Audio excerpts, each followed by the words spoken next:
This is Capenhurst in Cheshire, a sleepy village situated a couple of miles from Ellesmere Port on the Wirral estuary. In 1999 it became the focus of an extraordinary story when, on Thursday the 15th of July, Channel 4 News exposed the 10-year spying activities of the British government, who used this unusual-looking telecommunications tower to intercept all phone, fax and data traffic between Britain and the Republic of Ireland. This is the story of Capenhurst Tower. I did make a video on this a couple of years ago, but consider this a beefier, more fleshed out version. Basically, the original is awful, and this is the complete story. When the Ministry of Defence built this tower 9 years ago, they said it was to test electronic equipment. That simply isn't true.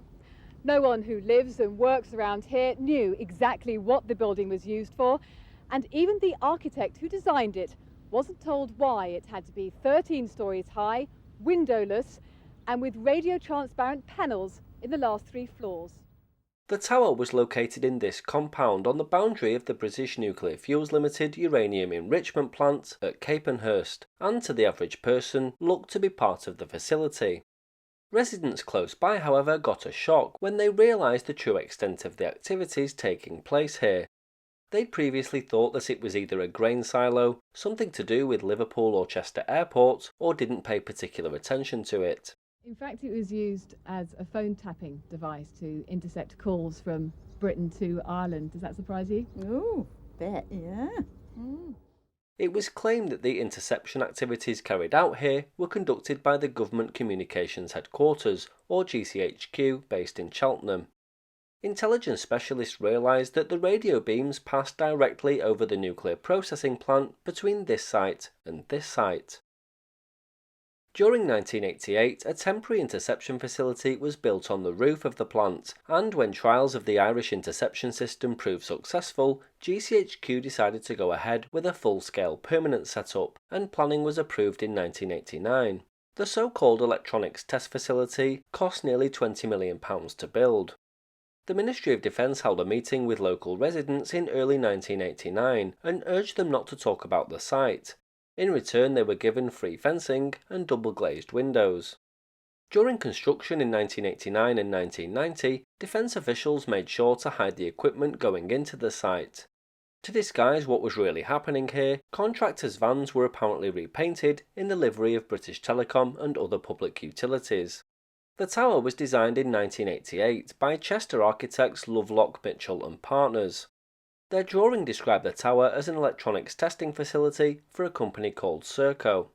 Serco is a private contractor which operated a number of sensitive defence facilities for the UK government, including key parts of the RAF's Ballistic Missile Early Warning System radar station at Fylingdales in North Yorkshire. Now, there's a couple of points to note here. Firstly, why tell residents to keep quiet about the tower when it wouldn't have looked out of place considering the backdrop it sits against? There's no hard evidence of these conversations ever taking place, and no account of a non-disclosure agreement or even the signing of the Official Secrets Act. Secondly, calling it an electronics test facility was an adequate measure to throw people off the scent. Literally metres away from where the tower stood, there was already an electrical research establishment, so why go to the trouble of masking the tower itself? At around the same time, this building was used to evaluate protective measures against lightning, amongst other things. The Electricity Council's research laboratories at Capenhurst devised a system that plotted the occurrence of lightning strikes in real time.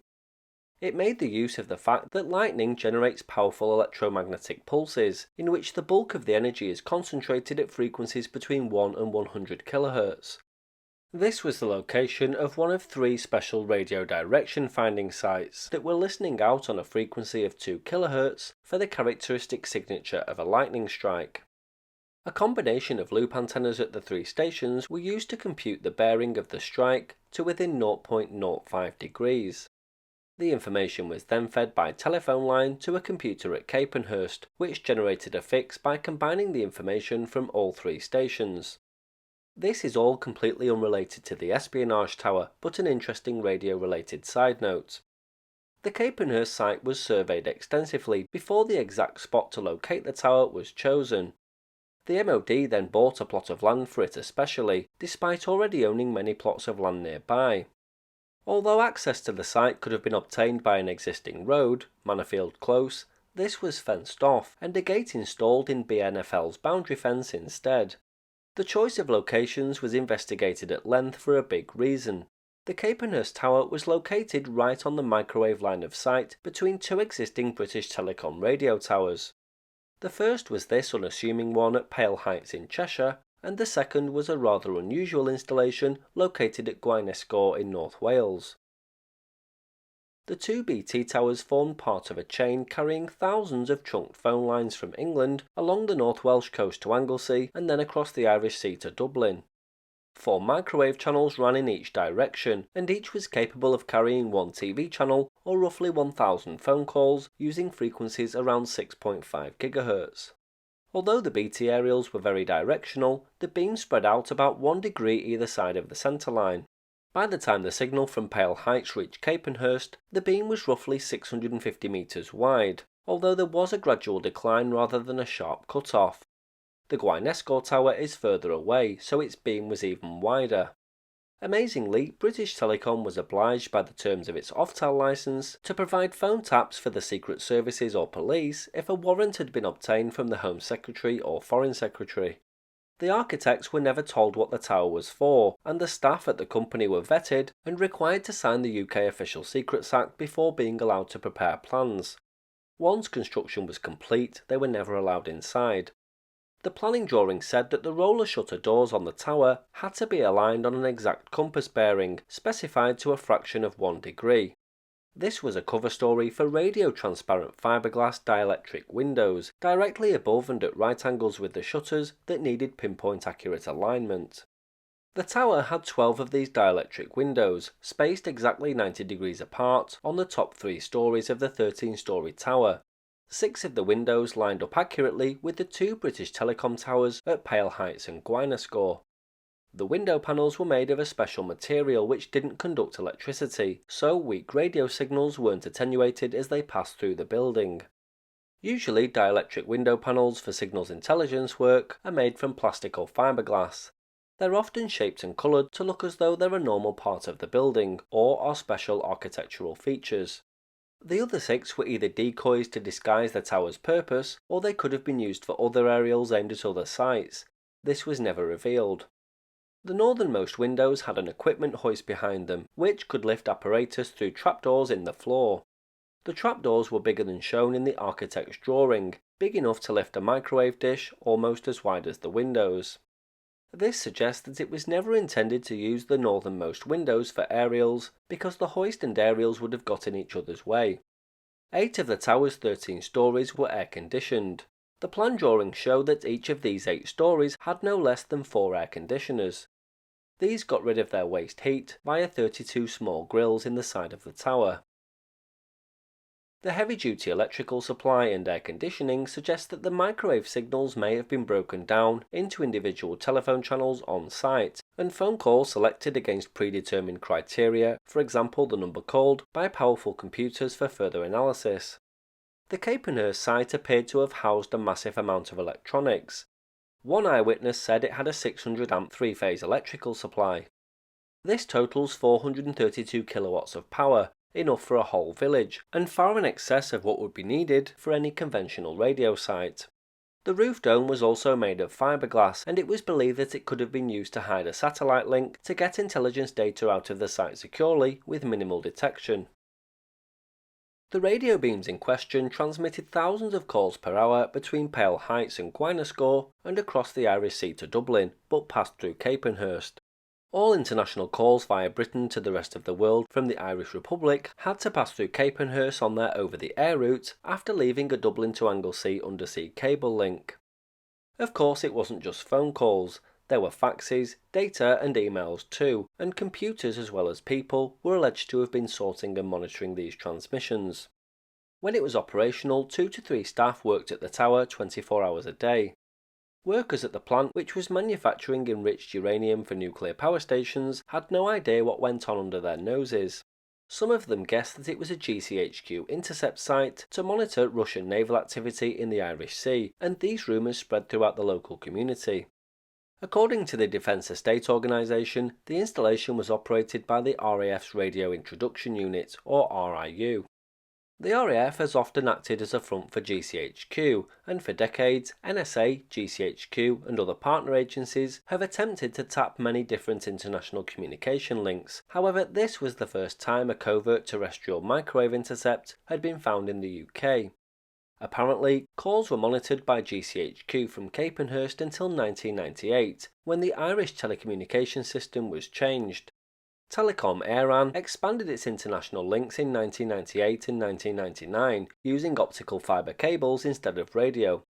Details of the operation at Capenhurst only began to come to light in the late 1990s when the British Ministry of Defence put the tower up for sale due to it being surplus to requirements. So that's the story, but where did it come from? Well, Richard Lamont ran the original expose on his website on the 15th of April 1999. Journalist Duncan Campbell wasn't convinced by Richard's story of what seemed to be just circumstantial evidence at this point, but they joined forces and delved into some detailed research. During this time, Duncan became convinced of Richard's original story. On May the 20th that year, Duncan, Richard and others went to the tower, now well and truly decommissioned, flanked by a representative from the BNFL, as well as an MOD estates disposal man. They managed to shake them off for long enough to explore the tower completely and gain all of the information they needed in order to confirm their suspicions. They were looking for evidence that aerials had been mounted facing the two BT sites at Pale Heights and Gwynescore and in no other direction, and they found exactly that. At this time, Channel 4 News weren't in a position to run the story, as their funds were short because of the Kosovo War. The following week, on Monday the 12th of July, Richard and a news team went to shoot the story at Pale Heights and Capenhurst. Richard recalled two RAF fighters flying low and fast over them. Coincidence or just a warning? Either way, the story eventually broke on Channel 4 News on the 15th of July.